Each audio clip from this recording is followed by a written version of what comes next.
अब देखो शांत होके पढ़ लो। सुनो, मैंने होमवर्क में 2 क्वेश्चन दिए थे। एक तो शायद इलिस्ट्रेशन 20 थी और एक 21।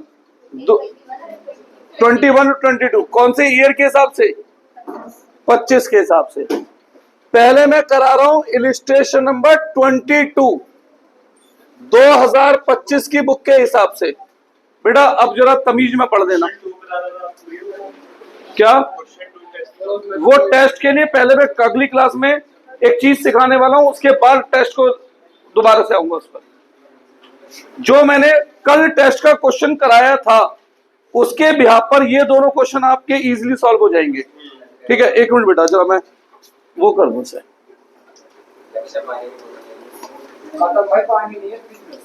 फ्रिज में नहीं है पानी, उसमें है जग में, वो रख। ठीक है, अब 10 मिनट बाद पानी पीना, 10 मिनट रुक जाओ। एक कंप्लीट क्वेश्चन में हमें क्या क्या बनाना है? Realization account,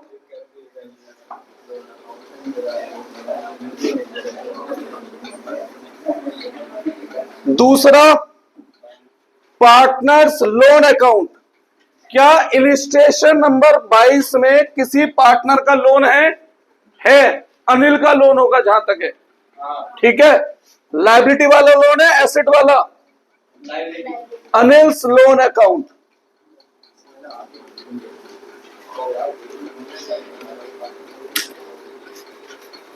Anil's loan account. इसके अलावा कैपिटल अकाउंट। कितने पार्टनर हैं? 3। कौन कौन? ए बी के लिख दूं? हाँ बेटा, ए बी के लिख दूं ना? ए बी के 3 पार्टनर हैं। ए बी के। और इसके अलावा क्या बनाना होता है? कैश या बैंक अकाउंट। बोर्ड एग्जाम में 99% चांस है कि अगर अकाउंट का क्वेश्चन आएगा, तो हमसे क्वेश्चन जो है केवल क्या मांगेगा? रियलाइजेशन। और रियलाइजेशन के साथ हम अपनी मर्जी से क्या बनाएंगे? एज लोन अकाउंट, क्योंकि इसके बिना ये क्लोज नहीं होगा बेटा। ठीक है, अच्छा, कोई भी क्वेश्चन शुरू करने से पहले मैं आपको 6 चीजें लिखवाई देता हूं। सबसे पहले 2 सन्ड्री एसेट्स, सारे एसेट्स यहां लिखने हैं। बाई सन्ड्री लायबिलिटी, आप भी एग्जाम में बिल्कुल इसी तरीके से करो। आधे से आधा डाउट तो वैसे ही दूर हो जाता है जब हम ये चीजें लिख लेते हैं बेटा। इन एसेट्स को बेचा जाएगा बाई कैश या बैंक अकाउंट करके, एसेट सोल्ड या रियलाइज, जो आपको बोलना हो। अगर पार्टनर एसेट लेगा by capital account, asset taken by partner,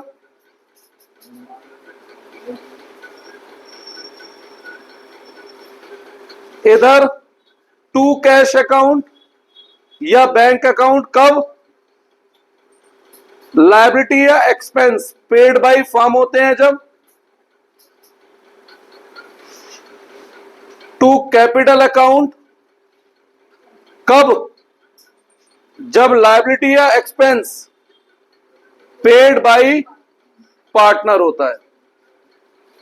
ऐसा ही है ना? फाइनली इधर बैलेंस बचता है तो loss transfer to capital account, और इधर बैलेंस बचे तो profit transfer to capital account. ये जो मैंने 2 इलिस्ट्रेशन दी थी आज होमवर्क में इस चैप्टर की, अकाउंट के पॉइंट ऑफ व्यू से ये 2 इलिस्ट्रेशन द बेस्ट है। सबसे कंप्लीट इलिस्ट्रेशन है ये दोनों बेटा। ठीक है ना? मतलब आपको जब एग्जाम में रिवाइज करना हो, या तो मेरा टेस्ट वाला रिवाइज कर लेना क्वेश्चन, जो भी मैं एक टेस्ट दे चुका हूं एक और दूंगा, और या फिर ये दोनों इलिस्ट्रेशन। ठीक, शुरू करें अब। हाँ, मैंने इस चैप्टर की बात बोली है, जब बोलूंगा। सबसे पहले भाई ये और बता दो, कितने जने आज होमवर्क करके लाए हो? बाकी नहीं करोगे तो काम कैसे चलेगा भाई? किसी दिन होता है होमवर्क तेरा? पार्थ भाई साहब आपसे पूछ रहा हूं, कब होता है? नहीं करोगे तो भाई कैसे काम चलेगा? ये तो कोई तरीका नहीं रहेगा भाई।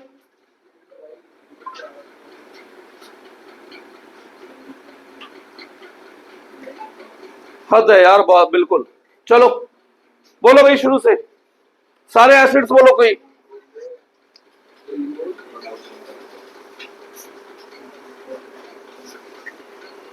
बोलो एसिड्स। नई बुक है आपके पास है मैडम, आप बोलो। कैश यहां नहीं आता, कैश आता है कैश अकाउंट में। टू बैलेंस ब्रॉट डाउन, कितना है कैश? 32,000। आगे बढ़िए। डेटर्स यहां आएंगे फुल वैल्यू पर, कितने हैं? 2,62,000। और अगेंस्ट में अगर कोई प्रोविजन है तो वो अलग कैंसिल होगा लायबिलिटी साइड में। Provision for doubtful debt 12,000। आगे बढ़ो। स्टॉक 78,000। आगे बढ़िए। फर्नीचर 10,000। आगे बढ़िए। कंप्यूटर 80,000। आगे बढ़िए। डेटर नहीं, सन्ड्री एसेट्स। Sundry assets 1,00,000। आगे बढ़िए। एसेट्स खत्म सब, लायबिलिटी में आ जाइए, बोलिए। क्रेडिटर 60,000। आगे बढ़िए। मिसेस केज लोन, वाइफ का लोन है तो रियलाइजेशन अकाउंट में आएगा, कितने रुपए? 15,000 रुपए। आगे बढ़िए। पार्टनर का लोन है, पार्टनर का लोन अलग से अकाउंट बनाया गया है, 1,00,000। आगे बढ़िए। कैपिटल अकाउंट में आती है। By balance BD 2,75,000। 1,70,000। आगे बढ़ो। खत्म। अब एडजस्टमेंट सारी हैं हमारे ब्लू पेन से भैया सारी। अच्छा, कितना था कैश? 32,000। 10। चलो बेटा आप बोलना शुरू करिए।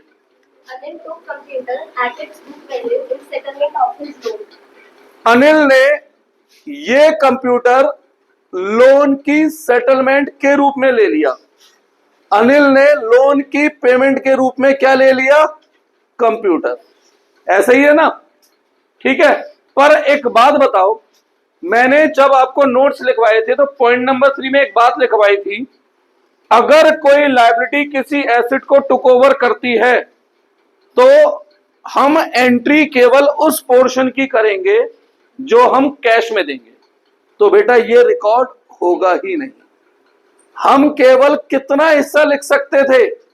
जो हम कैश में देते, और अनिल को कैश देना है 0, क्योंकि लोन तो हमने कंप्यूटर से सेटल कर दिया। लोन तो हमने किससे सेटल करा है? तो जब कोई लायबिलिटी और कोई एसेट आपस में सेटल हो तो एंट्री केवल उतने हिस्से की करना जो कैश में सेटल हो। क्या यहां कैश में कोई सेटलमेंट है? नहीं, तो एंट्री होगी नहीं। तो मतलब हमें उसे कैश 0 देना, बस ये याद रखना, ठीक है? और इसकी कोई एंट्री हो नहीं सकती। आगे बढ़े।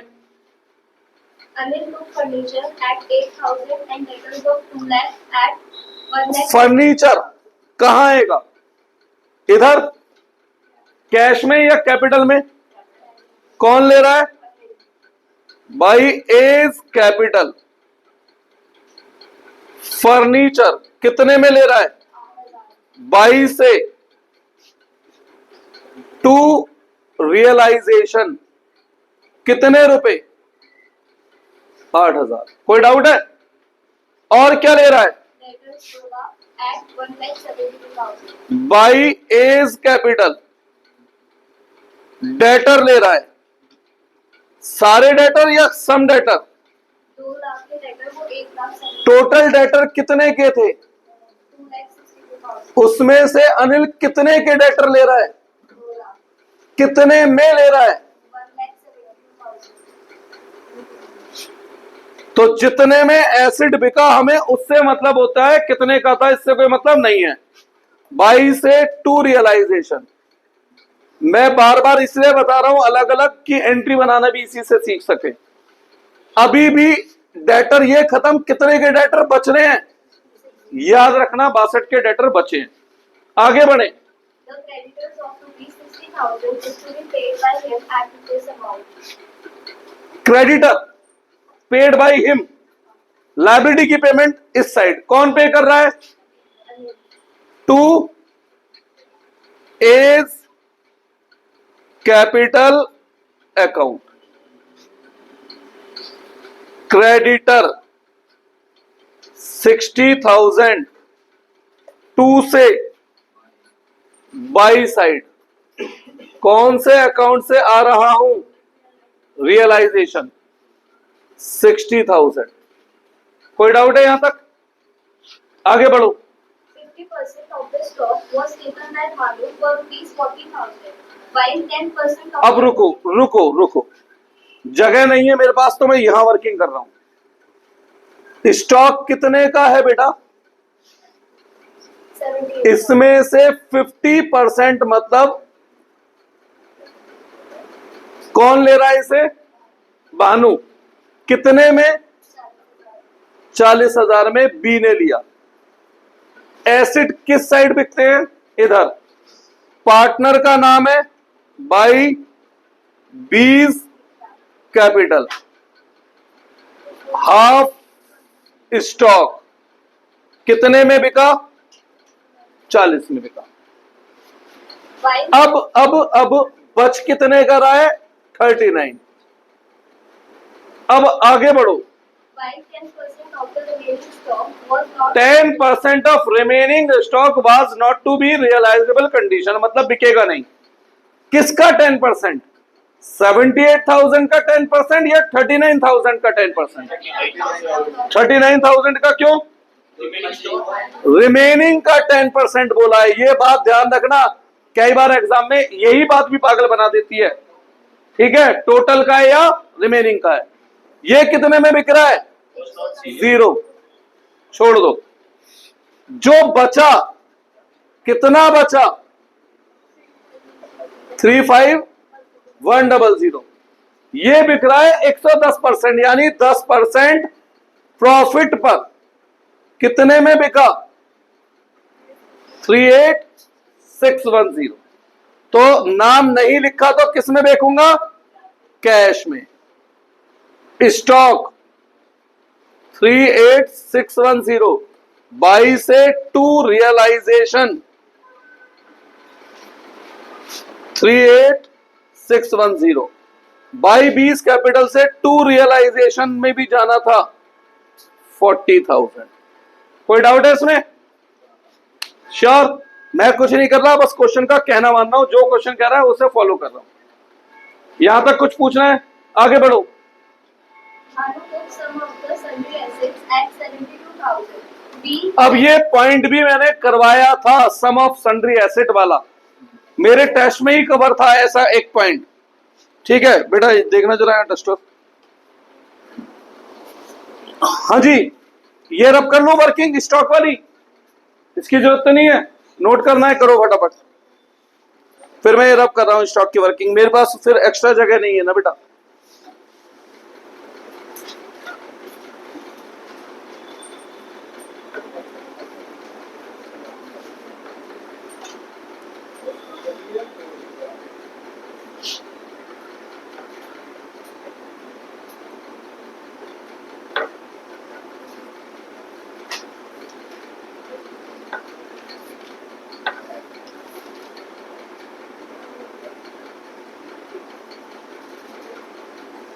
क्या करूं? हो गया? दिया? कर दो ना? हाँ बेटा, सम सन्ड्री एसेट्स एसेट्स कितने के हैं? 1,70,000। इसमें से कुछ एसेट जिनकी वैल्यू एक्स रही होगी, बीइंग एट 10% डिस्काउंट, तो एक्स का 10% कितना होता है? 0.10x। तो डिस्काउंट के बाद वो उन्हें ले रहा है 72,000 में। ठीक है, डिस्काउंट के बाद वो उन्हें कितने में ले रहा है? तो क्या आप ये एक्स की वैल्यू निकाल सकते हैं भाई? X minus 0.10x is equal to 72,000, 0.90x is equal to 72,000, x is equal to 72,000 upon 0.90, 80,000। ठीक है, 80,000 का था, जिसे 10% डिस्काउंट के बाद कितने में लिया भानु ने? 78। अब एक बात बताओ, एसिड कितने का था इससे मतलब है, कितने में बिका इससे मतलब है, कितने में बिका इससे मतलब है। तो 80 से मुझे कोई मतलब नहीं है, मुझे मतलब है 72।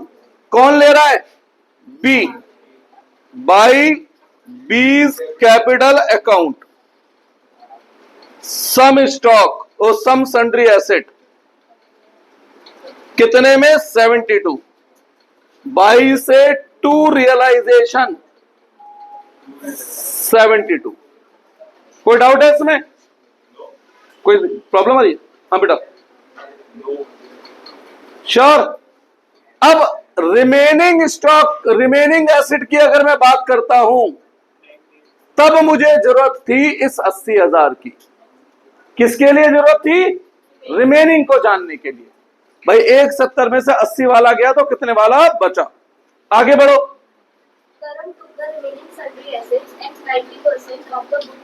लेस ₹1,000। पहले ये वो एक तो इसे 90% पे ले रहा है, उसमें भी कह रहा है भाई 1,000 रुपए और कम करो। तो बचा हुआ एसिड के कितने में ले रहा है? 80 में। पार्टनर ले रहा है by K's capital, remaining asset कितने में? 80। बाई से टू रियलाइजेशन, के में 80। कुछ पूछना है यहां तक? 170 में से एक्स वाला 10% डिस्काउंट, यानी 90% वैल्यू 72 है, तो 100% 80 ऐसे भी सोच सकते हैं। 170 में से 80 गया तो कितने वाला बचा? 90 वाला। 90 वाला 90% वैल्यू पर ले रहा है, उसमें भी 1,000 रुपए डिस्काउंट। और एक बार लैंग्वेज पढ़ो बेटा। के took over remaining sundry asset eight 90% less ₹1,000। पहले 90%, फिर 1,000 रुपए और लेस। कुछ पूछना है? श्योर। यहां तक किसी को कुछ भी? आगे बढ़ो। Assume the liability of loan by Mrs. कौन एज्यूम? ही एज्यूम। के की बात हो रही है, कर्म की बात हो रही है। लायबिलिटी पे कर रहा है बीवी का लोन। कितने का लोन है? 15,000 का। कौन पे कर रहा है? पार्टनर, अलोंग विद 300 रुपए इंटरेस्ट, इंटरेस्ट के साथ। तो भैया के अपने पास से कितनी पेमेंट करेगा बीवी के लोन की? बताएं। 15,000 टू से बाई रियलाइजेशन 15,300। कोई डाउट है? श्योर, पक्की बात। आगे बढ़ो। The expenses of distribution were 2,700. The remaining एक सेकंड, एक्सपेंस यहां पे होते हैं, कितने हैं एक्सपेंस? 2 कैश है, तो 2 से बाई रियलाइजेशन। कोई डाउट इसमें? आगे बढ़ो। the remaining debtors were sold toward them, collecting against at 50%। बचे हुए डेटर बेच रहे हैं 50% में। कितने में बेच रहा हूं बचे हुए डेटर? एसिड बिकता है तो बाई कैश, रिमेनिंग डेटर कितने में? 31,000। बाई से टू रियलाइजेशन कैश में। आगे बढ़ो। यहां तक किसी को कुछ पूछना है? ये वाला केस क्लियर है? सन्ड्री एसेट वाला टेस्ट में भी कवर किया था पॉइंट मैंने, पार्टनर लोन का भी पॉइंट मैंने टेस्ट में कवर ऐसा वाला कर रखा था। यहां तक किसी को कुछ पूछना है तो बताओ। मैं बेकार की चीज हटा रहा हूं। अब ये वर्किंग नोट थे, जगह नहीं थी तो यहां लिखा था। अब क्लोज करना है मुझे अकाउंट। सबसे पहले चेक करो कुछ बचा तो नहीं है। डेटर सोल्ड हो गए, स्टॉक बिक गया था, फर्नीचर ये रहा बिका, कंप्यूटर लोन से सेटल हो गया था इसलिए मैंने ब्रैकेट में लिख लिया था, मैं भूल ना जाऊं। सन्ड्री एसेट बिक गई, प्रोविजन की पेमेंट होती नहीं है, क्रेडिटर की पेमेंट हो गई, मिसेस केस लोन की पेमेंट हो गई। कुछ बचा तो क्लोज कर दूं? नहीं, पहले क्लोज होता है A's loan account, partner loan. इसका जो बैलेंस बचेगा वो कौन से अकाउंट में ट्रांसफर होगा? रियलाइजेशन अकाउंट में। 2 से बाई कहां से आ रहा हूं? एज लोन अकाउंट से, from A's loan. A's loan से ट्रांसफर होकर आया। अब उसके बाद ये क्लोज होगा। और इसीलिए मैंने बोला एग्जाम में अगर केवल रियलाइजेशन अकाउंट मांगे क्वेश्चन तो भी हमें क्या बनाना है? लोन अकाउंट हमें तब भी बनाना है, उसके बिना इसका आंसर सही नहीं आएगा। बाकी क्लोज करना आता है भाई। प्रॉफिट बचा 2 से बाई, लॉस बचा बाई से 2, और इसका बैलेंस कैश में। तो इसमें समय ना लगा के मैं इससे अच्छा दूसरा क्वेश्चन ना कर दूं। कोई डाउट है तो पूछो इसमें। श्योर? पक्की बात? अगला वाला टेस्ट 100% है। आप लोगों के पेरेंट्स के सामने आप बैठ के देने वाले हैं जी। मैं पर्सनली फोन करूंगा 15-16 बच्चों के घर पे कि अपने सामने बैठ के कराओ, क्योंकि कोचिंग में हो सकती है नकल, बहुत सारे जने होते हैं, अकेले अकेले बच्चे के नहीं। आज तक भाई कोई तुम्हें रोक पाया नकल करने से? ऊपर से ये चैट जीटीपी पीटीपी जैसी और चीज आगे बर्बाद करने को डाले। बर्बादी करने को है वो। बच्चों का फिर दिमाग ही कहां लगा? हर चीज का आंसर तो उनसे ले देते हैं, सारा होमवर्क उससे कर रहे हैं। सच बात बताऊं, ऐसी ऐप बैन भी होना चाहिए। ऐसा नहीं है कि वो केवल काम किया। अभी साला एआई बेकार आया इस हिसाब से। तो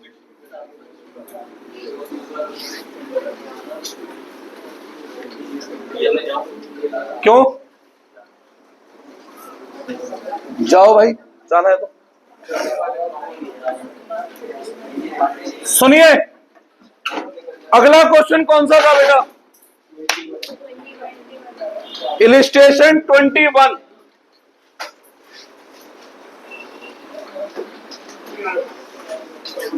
कौन से ईयर के हिसाब से? 2025 के हिसाब से 21। क्या क्या बनाना है? रियलाइजेशन अकाउंट,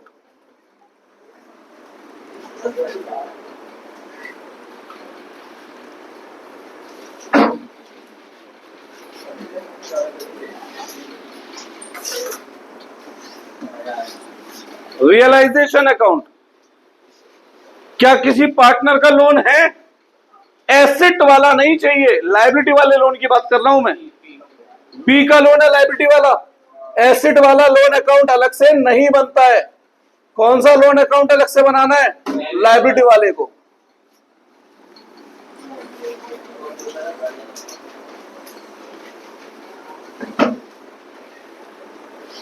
कैपिटल अकाउंट, कितने पार्टनर हैं?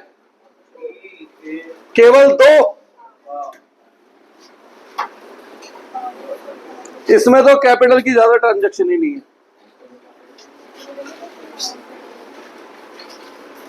और इसके अलावा कैश या bank account.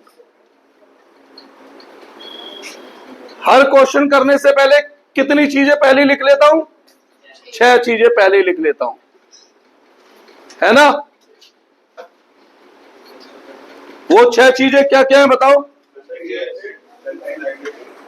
To sundry assets,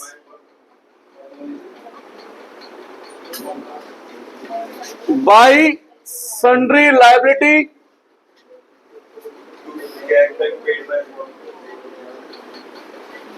by cash या बैंक एसिड सोल्ड। अब मैं तो नहीं लिख रहा हूं, ठीक है, अब तो कई बार लिख चुका हूं एसिड सोल्ड होता है यहां। By capital account asset taken by partner, to cash या बैंक जो आप चाहें लिखना वो, टू कैपिटल अकाउंट। बैलेंस बचता है तो loss transfer to capital account, और इधर बैलेंस बचेगा तो profit transfer to capital account. यही है ना बेटा? हर क्वेश्चन नोटिस करो, हम तो एक ही तरीके से फॉलो कर रहे हैं, हम कहां बदल रहे हैं कुछ भी, ठीक है। सबसे पहले सारे एसेट्स बोलो, कौन बोल रहा है? कैश कैश यहां नहीं आएगा, कैश कैश अकाउंट में जाएगा, कितना? 6000। फिर तो कैश अलग लिख देता हूं, बैंक अलग लिख देता हूं। बैंक कितना? आगे स्टॉक एसेट्स में ही जाएगा 80,000। आगे डेटर 66,000। आगे प्रोविजन लायबिलिटी में जाएगा, कितना? 6,000। आगे एसेट्स में ही कैंसिल होगा 30,000। आगे land and building 33,000। Furniture 10,000। Goodwill 15,000। Prepaid expense 1,000। Advertisement expense यहां आता ही नहीं है, नेगेटिव रिजर्व है। टू एडवर्टाइजमेंट एक्सपेंस कितना? कौन से रेशो में? एक ही रेशो होगा। क्या रेशो है? 3:2। कुछ पूछना है यहां तक? एसेट्स खत्म? नहीं, कौन सा? लोन 2A, लायबिलिटी वाला लोन है, एसेट, तो सीधा कैपिटल अकाउंट में लेके जाओ, कोई जरूरत नहीं है इसका अलग से लोन बनाने की। कितना? 10,000। सारे एसेट्स खत्म। अब आगे बढ़ो। क्रेडिटर 1,05,000। आगे 20 लोन आएगा या नहीं? अलग अकाउंट है उसका, कितना? आगे बढ़ो। जनरल रिजर्व कैपिटल अकाउंट में बढ़ता था, कितना है? 18 प्लस 2400, 20,400 और 34 है ना, 13,600। आगे बढ़ो। ये भी पॉजिटिव रिजर्व है। पार्थ यहां पे ध्यान दे ले, 11,000। आगे बढ़ो। By balance BD 90 30। आगे बढ़ो। बस एक चीज नोटिस करा है, कभी भी क्वेश्चन में जितनी जगह छोड़ते हैं उतनी ही यूज होती है। वो आपकी होती है ना? हाँ वो मेरी होती है, थोड़ा एक्सपीरियंस है बेटा, तो आप थोड़ी ज्यादा छोड़ सकते हो ना कॉपी पे। मेरे पास तो वैसे भी फाउंडेशन है ना। चलो आगे। अब देखो ध्यान से सुनो, स्टॉक टोटल कितने का है बेटा? 80 का। 80 में से 50% ले रहा है, 20% डिस्काउंट, यानी 32,000 में कौन ले रहा है? ए।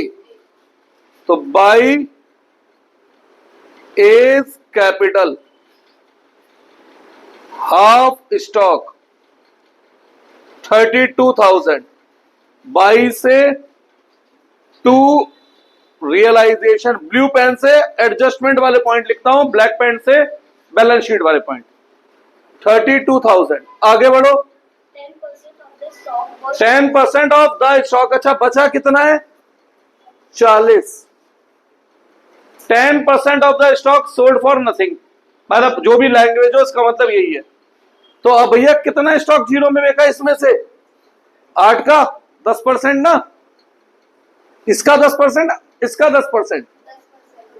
किसका 10%? 80 का 40 का? गलत। यही तो मैंने पिछले क्वेश्चन में और इस क्वेश्चन में डिफरेंस है।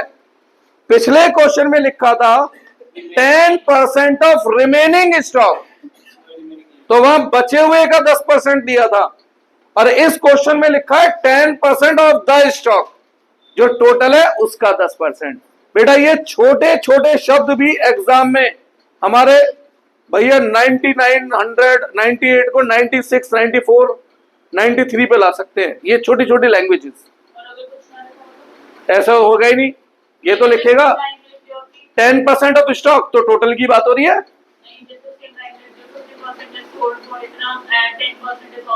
किसी का नहीं बताया ना, तो टोटल का 10% है। मैं भी तो वही बोल रहा हूं बेटा, अगर क्वेश्चन नहीं बोल रहा तो टोटल का। तो 8,000 का स्टॉक बिका जीरो में, बचे कितने वाला? बचे हुए स्टॉक के लिए क्या लिखा है?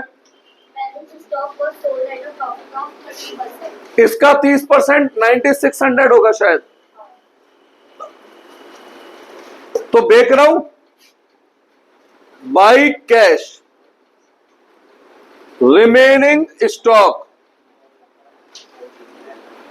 41,600। बाई कैश है तो बाई से टू रियलाइजेशन 41,600। स्टॉक क्लियर है? तो स्टॉक के केस हो या किसी भी एसेट का, ये ध्यान दो लैंग्वेज में क्या शब्दों का इस्तेमाल हो रहा है बेटा, रट के नहीं जानी है लैंग्वेज। सही है? कुछ पूछना है? अगले पॉइंट पे आओ एक बार ये वाला फिर से समझा। भाई। 50% में कोई डाउट है? 10% ऑफ स्टॉक बोला है उसने, तो ऑफ स्टॉक बोला, रिमेनिंग तो बोला नहीं है, तो इसका 10% हुआ है ना जीरो में। 40 में से 40 गए, 80 में से 40 गए, 8 गए, तो बच्चे कितने? 32 वाला बेच रहा हूं। प्रॉफिट पे तो प्रॉफिट जोड़ो, बेच दो। सही है ना? आगे बढ़ो। Rupees 12,000 out of sundry debtors were not recovered. इनमें से 12,000 के डेटर कमीने निकले, मतलब पैसा नहीं मिल रहा, तो बाकी डेटर से पैसा मिल रहा है। कितने रुपए? 50। बाई कैश है तो बाई से to realization 54,000। Land realized rupees 1,40,000. Land and building asset है, बाई कैश 1,40,000, बाई से टू रियलाइजेशन। आगे बढ़िए। Half of the sundry creditors अरे 2 मिनट, यहां पे ध्यान दो। हाँ, half of the sundry creditors except language पे ध्यान दे लो, नहीं तो आएगा भी नहीं। हाफ ऑफ द क्रेडिटर, देखो 1,05,000 के क्रेडिटर है, उसका हाफ होता है 52,500। इन्हें हमने इन सेटलमेंट एक तो प्लांट एंड मशीन दी है, प्लस कुछ कैश दिया है 5,000, ऐसा ही कुछ लिखा है। पढ़ना जरा लैंग्वेज एक बार, ये लैंग्वेज तो मेन है। half of the sundry creditors accepted plant and machinery at 10% less than book value and cash of rupees 5,000 in settlement of their claim. ठीक है, हमने सेटलमेंट के रूप में उन्हें प्लांट और कैश दिया है। अब मैंने आपको पॉइंट नंबर 3 क्या लिखवाया था? अगर कोई लायबिलिटी किसी एसेट को लेती है तो हमें एंट्री केवल उस पोर्शन की करनी है जो कैश में सेटल हो। यहां कैश में कितना सेटल हो रहा है, तो उसने प्लांट लिया, उसकी कोई एंट्री नहीं होगी, पर जो कैश गया केवल उसकी एंट्री होगी। ये प्लांट दे दिया हमने, हाफ क्रेडिटर को पे कर दिया था, ये हो गया पे, और बाकी जो कैश देंगे उसकी एंट्री होगी हाफ क्रेडिटर। क्या दे रहा हूं? कैश। और जो प्लांट दे रहा हूं उसकी रिकॉर्डिंग कहीं होगी नहीं। और ये वाला पॉइंट मैंने अब तो कम से कम 15-20 बार बोल चुका हूंगा बेटा, बोल चुका हूंगा ना 15-20 बार ये पॉइंट में, कि जब भी कोई लायबिलिटी किसी एसेट को लेती है तो एंट्री केवल उस पोर्शन की होगी जो कैश में सेटल है। आगे बढ़िए। Balance sundry creditors were paid at a discount of 10%. अब क्रेडिटर कितने बचे? इन्हें 10% डिस्काउंट पे पे कर रहा हूं। बता दो कितना? 47,250।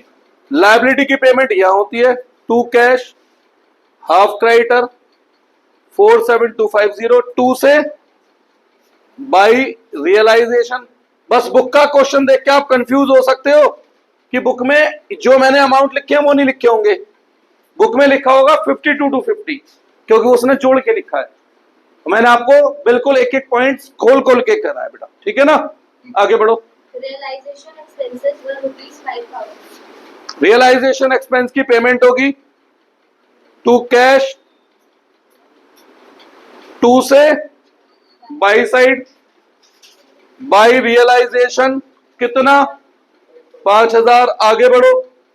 Said an old customer whose account was written off as bad debt in the previous year paid ₹500. मरा हुआ पैसा मिल रहा है, एक तरीके से डेटर से पैसे मिल रहा था पुराने। तो बाई कैश बैड डेप्ट रिकवर कितने रुपए? 22 से 2 रियलाइजेशन। आगे बढ़ो। A contingent liability of ₹1,250 was paid. Unrecorded liability की पेमेंट हो रही है 2 कैश। अनरिकॉर्डेड पहले से रिकॉर्ड है नहीं है इससे फर्क नहीं पड़ता। 1250 2 से बाई रियलाइजेशन 1250। आगे बढ़िए बेटा। Furniture was sold for ₹10,000. Furniture acid है बाई कैश। फर्नीचर कितने में बिक रहा है? 22 से 2 रियलाइजेशन 10,000। आगे बढ़ो। ध्यान से देखो सर, स्पेस यूटिलाइजेशन पूरा है। चलो अब चेक करें कुछ बच तो नहीं गया भैया। सबसे पहले तो ये लोन ही तो बच रहा है, इस लोन के बदले कुछ दिया था हमने क्या? तो जब लायबिलिटी के बारे में कुछ ना लिखे तो पूरी पेमेंट होती है 2 कैश 15 2 से 22 20 लोन 15। ठीक है। अब एक एक करके चेक करो। स्टॉक बिक गया, डेटर बेच दिए थे, प्लांट क्रेडिटर को दे दिया था, लैंड बिक गई, फर्नीचर बिक गया, गुडविल और प्रीपेड नहीं बिके। तो क्वेश्चन साइलेंट तो नहीं कितने में बेचते हैं? 0 में बेचते हैं। प्रोविजन की पेमेंट होती नहीं है, क्रेडिटर की पेमेंट हो गई, खत्म। क्लोज करना आता है, प्रॉफिट लॉस निकाल के कहां जाना है। तो बेटा इतना मुश्किल ये चैप्टर है ही नहीं। अब ये चैप्टर मेरी तरफ से बचा है एक सिंगल क्लास का, जिसमें मैं आपको रियलाइजेशन एक्सपेंस के कॉन्सेप्ट बताऊंगा, क्या क्या डिफरेंट लैंग्वेजेस हो सकती है, और एंट्री बनाना सिखाना है मुझे। बस एक क्लास का एक चैप्टर बचा है, फिर उसके बाद हम शुरू करेंगे मंडे से सेकंड बुक, और संडे को इस चैप्टर का टेस्ट सही वाला। संडे को थोड़ी ना बनाना है क्या? इस संडे तो इको का है ना, इको का टेस्ट है। हाँ, 3 चैप्टर आयुर्वेदिक है। तो मैंने वैसे भी इसका टेस्ट तो पेरेंट्स को भेजना है ना, वो कराएंगे अपने सामने, घर पे कर लेना कभी भी। अरे जब भी टेस्ट